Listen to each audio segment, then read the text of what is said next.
Bonjour, bienvenue dans ce tuto vidéo. Donc petit tuto sur le forum photohighspeed.fr qui sera consacré donc à la retouche d'une photo high speed. Alors tout à l'heure j'ai publié un petit tutoriel sur comment générer une collision avec l'Arduino SWAT et Droplet. Donc je vais utiliser une des photos qui ont été générées pendant cette séance. Voilà, vous pouvez voir la série de photos qui a été faite pour le tutoriel. Donc j'en ai sélectionné une, voilà, ici, telle que vous avez pu la voir dans le tuto vidéo. Et maintenant, je vais un petit peu vous montrer comment je les retouche personnellement. Donc avec Lightroom, hein, la version 5 de Lightroom, et Photoshop CS6. Voilà. Alors, dans un premier temps, voilà la photo, brut de capteur, donc sans aucun paramètre ici. Je vais faire le réglage de base de cette photo. Donc là, je la trouve un tout petit peu sombre. Donc, je vais monter un tout petit peu mon exposition. Je vais jouer ici sur la température. Parce que bon, là, c'est des photos où on peut se permettre un peu tout et n'importe quoi. Hein, la balance des blancs, voilà. Je vais rajouter un petit peu de bleu. Bon, bien entendu, hein, on aurait pu partir voilà, à l'envers et rajouter du jaune. Ce qui est intéressant sur ce type de photo, c'est que tout est permis. Là, il n'y a pas de, on n'a pas shooté avec une charte de gris pour se soucier de la balance des blancs. Hein. Moi, ma balance des blancs sur le boîtier elle, en automatique.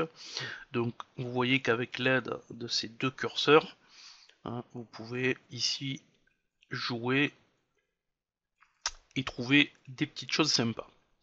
Alors, voilà, moi, je vais me mettre un petit peu plus bleu là, comme ça.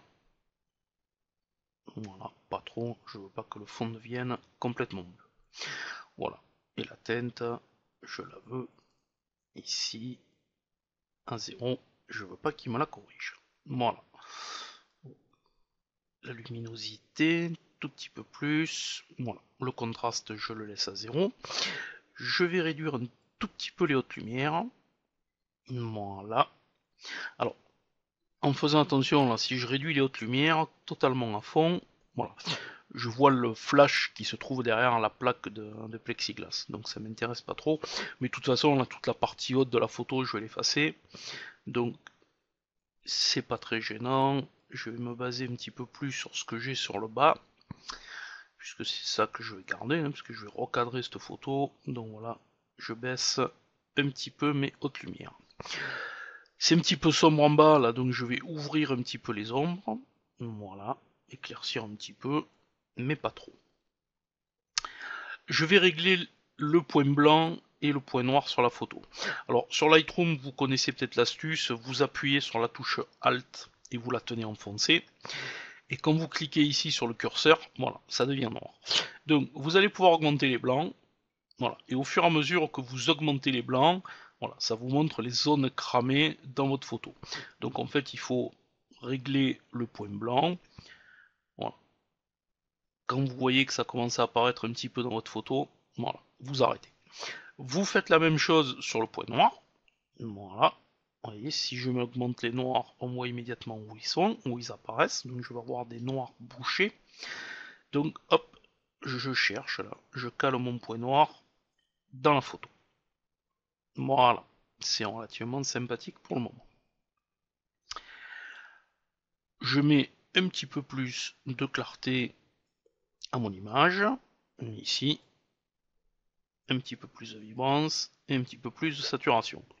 Bon, la saturation, c'est quand même une photo avec une grosse dominante bleue, donc pour le moment, c'est pas très important. Alors, je trouve ça encore un tout petit peu sombre, donc rajouter un poil plus, voilà, un poil plus de luminosité. Je passe la courbe des tonalités, je vais pas m'en servir. Ici, je suis dans la saturation, donc je vais saturer encore un petit peu plus mon bleu. Voilà, n'ayons pas peur. Voilà, on continue. Je vais pas faire de virage partiel. on va venir ici détail, netteté. Alors, systématiquement, je monte ma netteté à 100. Voilà. Hop. Vous pouvez taper directement au clavier aussi. Voilà, 100. Et ici, vous avez le masque. Alors, le masque, c'est très intéressant. Vous allez appuyer sur la touche Alt de votre clavier et vous tenez appuyé. Quand vous cliquez dessus, ici, vous voyez, c'est tout blanc. Ici, le masque est appliqué sur la totalité de l'image, sur la totalité de la zone blanche. Si je déplace mon curseur, voilà, je vais faire apparaître du noir. Et partout où il y a du noir, le filtre n'est pas appliqué, la netteté n'est pas appliquée. Alors en fait, je vais enlever le filtre là, je vais régler mon filtre pour mettre de la netteté uniquement sur ma collision. Alors, tout ce que vous voyez là, toutes les petites taches à droite à gauche, bon bah c'est des taches qui étaient soit sur la plaque de plexiglas ou sur le capteur, donc je préfère quand même sur la plaque de plexiglas. Donc voilà, je règle le masque, voilà à peu près comme ça, à une valeur de 60. Voilà, comme ça je ne rajoute de la netteté que sur les arêtes, hein, sur les arêtes de la collision, là, sur les arêtes de l'image, parce que j'ai pas besoin de rajouter de la netteté sur le fond, sur les taches et tout ce qui s'ensuit. La photo a été prise à 200 ISO, voilà, ici ISO 200, mais avec les petites améliorations que j'ai faites, donc j'ai quand même apporté un petit peu de bruit numérique. Donc je vais réduire un tout petit peu, je vais mettre une valeur entre 30 et 35,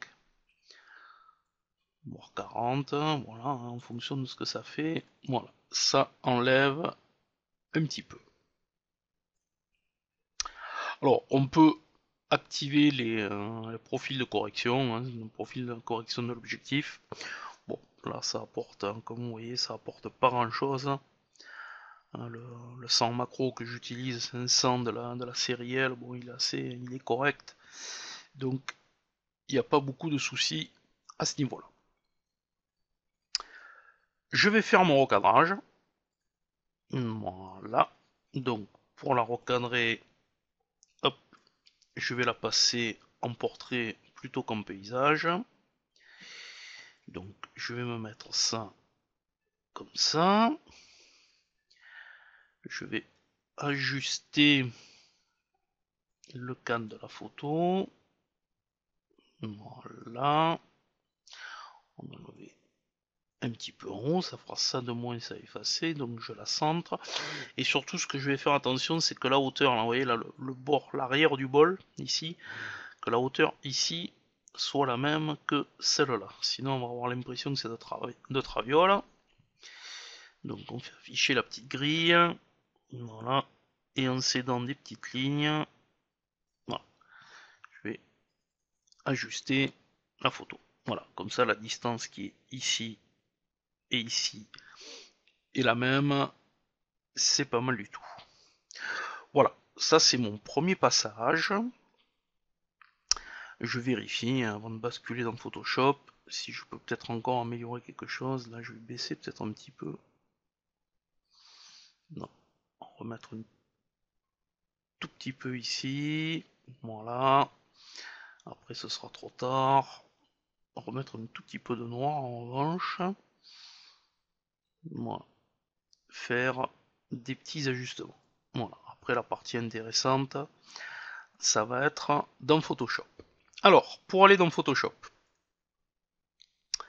bouton droit sur la photo, modifier, modifier dans Photoshop. Voilà.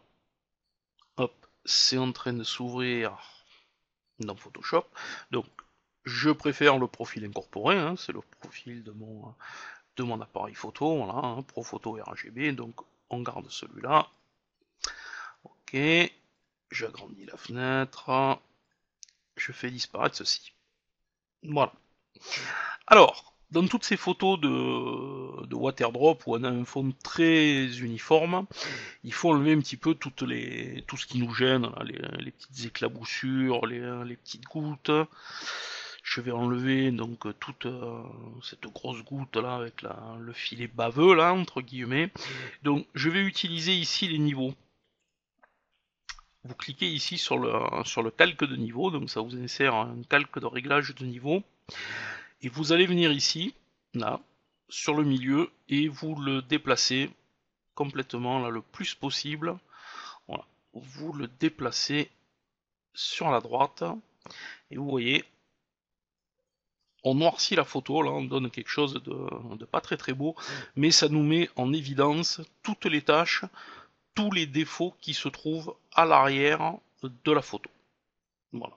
Comme ça va être beaucoup plus facile à nettoyer. Alors, je vais prendre ici le correcteur. L'outil correcteur, pas le correcteur localisé, hein, l'outil correcteur. Donc, l'outil correcteur, on active le calque d'arrière-plan, hein, puisqu'on va corriger sur l'arrière-plan, pas sur le calque de niveau. J'agrandis.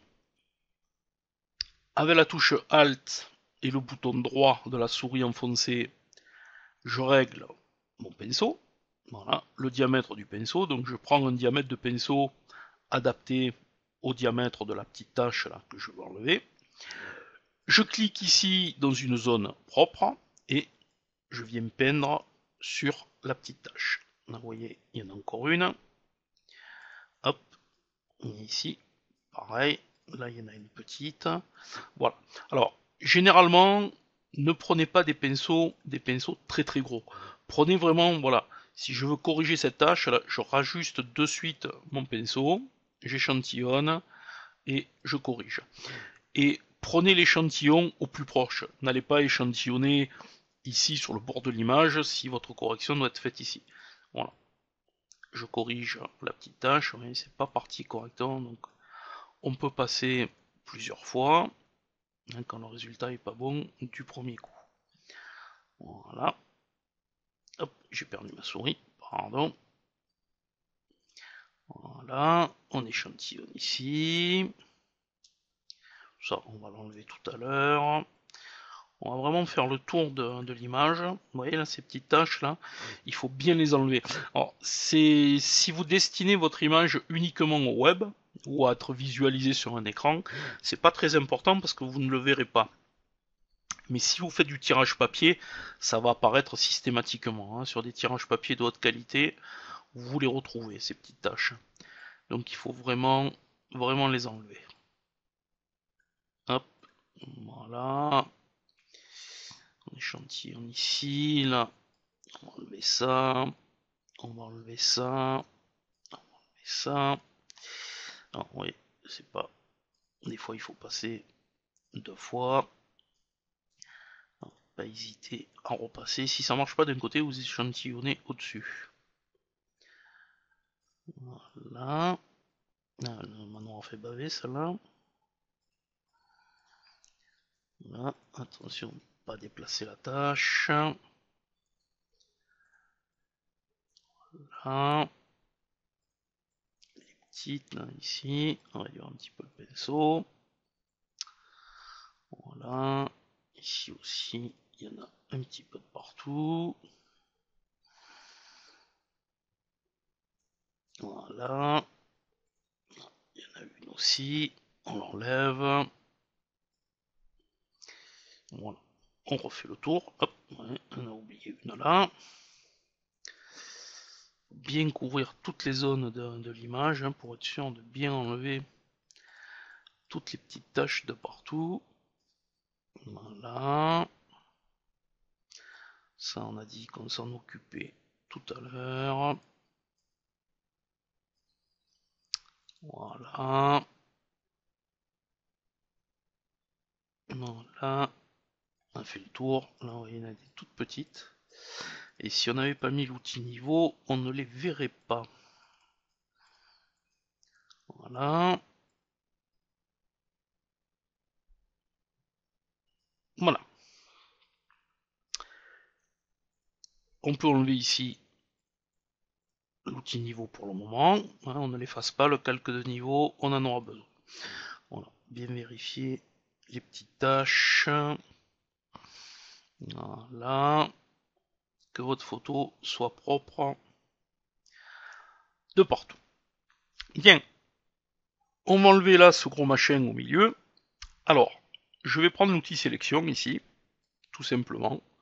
Voilà, le lasso de sélection, tout bête. Je dessine autour de la goutte. Voilà, ici. Bon, il y a plein de solutions hein, sous Photoshop pour enlever quelque chose. Moi, quand j'ai des gros trucs, là, je viens là, édition, remplir. Voilà. Vous avez cette petite boîte de dialogue qui apparaît. Donc, remplir contenu, contenu pris en compte. Vous voyez, vous avez plusieurs options. Ici, vous prenez contenu pris en compte. Mode normal, 100%. Vous cliquez sur OK. Voilà. Et ça fonctionne très bien. C'est un outil qui est très puissant dans Photoshop. Voilà, on fait le tour, on sélectionne large bien sûr, édition, remplir, contenu pris en compte, ok. Voilà, et vous nettoyez très facilement la petite zone. Alors ici, pour enlever ce petit bout, là, je vais utiliser tout simplement le tampon de duplication. Ça va être plus facile. Alors, on zoome, bien entendu. J'adapte la taille de mon tampon de duplication. Voilà. J'échantillonne. Il faut cliquer avec la touche Alt enfoncé pour échantillonner. Touche Alt enfoncé. Un petit coup sur le bouton gauche de la souris. Voilà. Et vous mettez l'outil sur la tâche. Voilà. Et on nettoie. Alors, le tampon de duplication, quand vous déplacez comme ça, vous avez, vous voyez la petite croix à droite là. Il garde l'échantillonnage. Donc faites attention à échantillonner par exemple là au-dessus. Comme ça, voilà. Je vais pouvoir venir, hop, nettoyer pile poil. Et il a pris l'échantillonnage qu'il y avait au-dessus. Sinon, vous risquez de choper un petit bout du dessin, là, un petit bout de la collision, et ça risque de pas être joli du tout, du tout. Alors, on va continuer. Qu'est-ce qu'on peut enlever avec le tampon? Parce qu'il y a des choses que vous pouvez faire avec le tampon et d'autres avec l'outil, le correcteur localisé. Le tampon, par exemple, vous voyez ici, voilà, ça bave un petit peu sur le rebord. Admettons que je prenne l'outil, le correcteur. J'échantillonne au-dessus, voilà, et je vais venir ici effacer le surplus. Voilà. Si je fais ça comme ça, en fait, Photoshop n'arrive pas à faire la correction. C'est trop confus pour lui. Il sait pas trop comment réaliser ça, donc ça fonctionne pas. Quand on revient en arrière. Donc pour enlever ce genre de choses, il vaut mieux utiliser là le tampon. Vous allez par exemple échantillonner ici avec le tampon et tout doucement. Voilà. Il faut y aller vraiment tout doucement, rééchantillonner. Voilà. Et en passant petit à petit, vous allez arriver à effacer. Voilà. Tout doucement. Il faut faire ça petit à petit. Pas se presser. Voilà. Et on fait la petite correction. Voilà. Qui va bien. Pareil ici, là, pour enlever cette espèce de goutte d'eau parasite. Alors, on va essayer de faire ça calmement. Donc, on va peut-être le faire en plusieurs étapes. Alors, quand j'ai une arête comme ça, voilà, je vais échantillonner ici sur l'arête, en plein milieu. Clac. Et regardez, vous voyez, je reporte cette arête et ce dessin. Donc, il va me suffire de venir ici. Voilà. Hop. Un premier petit coup ici. Je vais échantillonner, refaire la même chose derrière. Voilà. Hop. Vous voyez. Et on va y aller petit coup par petit coup. Voilà. Là, on va échantillonner ici. On va enlever la bulle. Donc là, attention, il y a une arête ici, donc il va falloir la conserver. Donc pareil. Ouais. vous venez reporter un petit peu ici. Là, on va se mettre, baisser un petit peu le pinceau, venir ici. Voilà, adoucir un petit peu la zone. Attention, hein, là je suis en train de reproduire une arête. Donc, voilà. Hein, il faut essayer de faire ça un petit peu artistiquement, on va dire. Voilà. Et d'arriver à faire quelque chose de propre. Alors voilà, il y a aussi une petite tache là, on se met ici. Hop, voilà. Alors après, ne cherchez pas trop la petite bête des fois, parce que c'est un peu... c'est pas toujours très évident. Voilà, là aussi, un petit coup de tampon. Voilà, pour avoir un bord un petit peu plus propre. On va se promener un petit peu le long de la collision, voir s'il n'y a rien d'autre à effacer. Voilà. C'est pas mal du tout. Bien. Alors, quand vous avez votre photo qui est comme ça, j'ai piqué un petit script, hein, ici, que je vais appliquer sur la photo. Donc, pour que ça marche, il faut le calque de niveau que je vais remettre par défaut. Voilà, donc en fait il sert à rien quoi, mais bon, il est juste là parce que j'en ai besoin. Voilà, donc je viens ici sur mon arrière-plan, j'ouvre ma boîte à script. Alors, c'est un script que j'ai recopié sur une vidéo de Marcus Rogel, qui donnait une petite astuce pour traiter ses photos de waterdrop, et j'ai trouvé ça vraiment pas mal du tout, donc je lui ai piqué l'astuce. J'en ai fait un script sous Photoshop, je vous le mettrai avec le lien avec la vidéo. Donc je sélectionne mon script, je le lance, voilà, c'est fait. Alors on voit pas grand chose, vous allez peut-être pas forcément le voir sur la vidéo, je vais essayer quand même de vous le montrer. Voilà, sans le script, avec le script. Voilà, c'est une succession de calques passereaux avec des valeurs différentes qui donnent vraiment du peps à votre image, qui vont vraiment donner une texture fabuleuse à vos gouttes d'eau. Alors, je mettrai le script en téléchargement, et sinon, si vous voulez voir le script en action, vous allez dans YouTube. Voilà, dans la barre de recherche de YouTube, vous tapez Marcus Rogels. Je crois que c'est comme ça que ça s'écrit. Non, il n'y a pas de, là, il n'y a pas de U. Voilà. Voilà. Et en fait, vous tombez ici sur sa première vidéo. Voilà. Vous cliquez sur la vidéo. Donc vous avez la vidéo de Marcus. Et quand vous allez à la fin, voilà. Il vous montre une petite retouche et il vous montre donc comment il procède, et c'est à partir de ça que j'ai réalisé le script. Voilà. J'espère que vous m'avez entendu malgré le bruit. Donc une fois que j'ai appliqué ce script, voilà, ici je renvoie ma photo dans Photoshop, dans Lightroom, pardon. Donc hop, enregistrer. Voilà, on a l'enregistrement en temps réel. Et je vais peut-être procéder à un tout petit dernier correctif. Voilà, elle y est.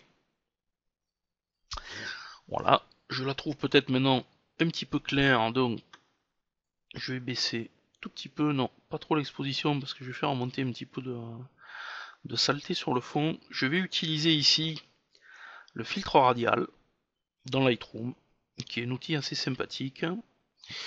Je vais dessiner un filtre comme ça. Voilà. Et je vais baisser l'exposition dans le filtre. Voilà.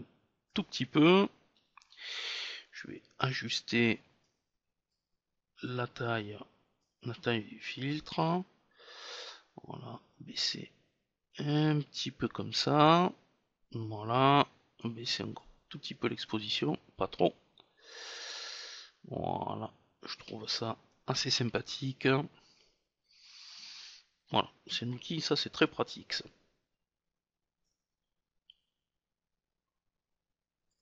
Voilà. Et je sors de mon filtre. Et voilà. Donc voilà ma photo retouchée. Hein. Hop.